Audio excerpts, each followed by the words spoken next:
Tens of thousands of pounds of baby formula have arrived from Europe, a lifeline to help the shortage here in the U.S. Yeah, the first shipments are going to babies in hospitals who cannot have cow's milk. So it could be a few more weeks until we see formula on store shelves. But in the meantime, there are some safe ways to navigate this whole thing. Yeah, so joining us now with the do's and the don'ts for parents and caregivers is pediatrician Dr. Tanya Altman. Thank you so much for being with us to talk about this really important topic. Of course, I'm hearing from too many parents with questions about this exact issue, so I'm glad we're going to discuss. Yeah, absolutely. So first question for you, if your baby's regular formula is not available, is it okay to switch brands even if they have an allergy? So in most cases, babies will do fine on another brand of formula. The taste is going to be different, so it might take them a few days to get used to it. It might also take them a few days for their stooling pattern to kind of get back to normal, as it may change. But if your child has a true allergy, like a cow's milk allergy or a sensitivity, or has had an issue with a past formula, then you must talk to your pediatrician before switching, because the options are going to be limited, and we need to help guide you to a specific type of formula that will be safe for your child. So Dr. Altman, speaking of switching, what about those breast milk banks? Are those a good option? So I have to say that I really applaud the breast milk banks. They are working so hard right now, and I do think that breast milk is a great option for all babies. It's nature's best, nutrition for babies. That said, I wish there was a better way to get it to so many moms in need. So getting breast milk from breast milk bank means that it's going to be tested for infections, it's going to be pasteurized, and so it should be safe. I also encourage any moms who are breastfeeding who have extra breast milk to consider donating to the breast milk banks of North America so you can help others.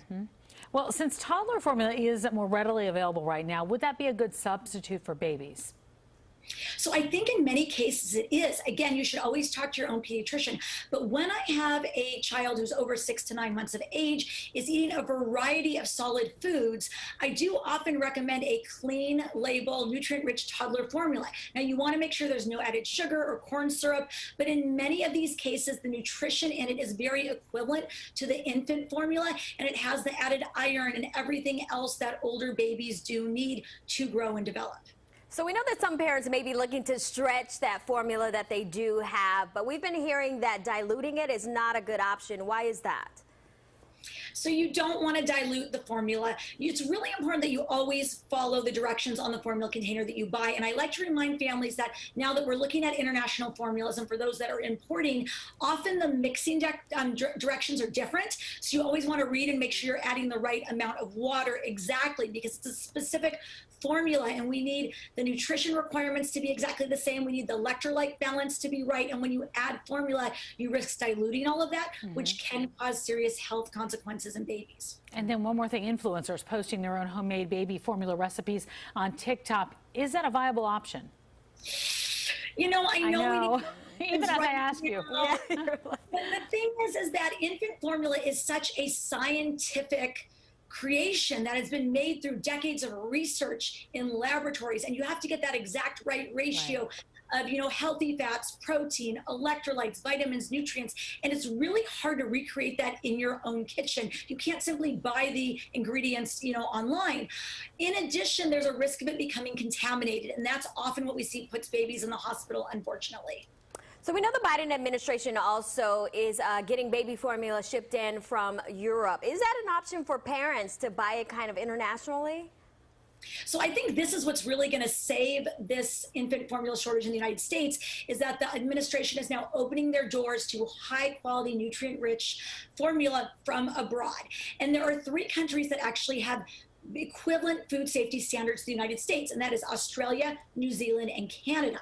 And so I think that these countries, like Australia, for example, have a lot to offer us, as they have very clean, nutrient-rich infant formula. They have very high-quality testing, great supply chain control, and they have formula in excess ready to go to help us out. Now, for parents looking to purchase formula online internationally, you can. It is not illegal to purchase yourself international formula in the United States, but you want to make sure that you're buying it from a reputable retailer, that you know what you're getting, and that that formula meets the nutrition Act, the Infant Nutrition Act of the United States, where we have very specific nutrient requirements that babies need for proper growth and development. Wow, so much good information. Dr. Tanya Altman, thanks so much for sharing the tips with us, and we would love to have you back because I know this conversation is certainly not over. Definitely happy to be back. Thank you. All right, take care.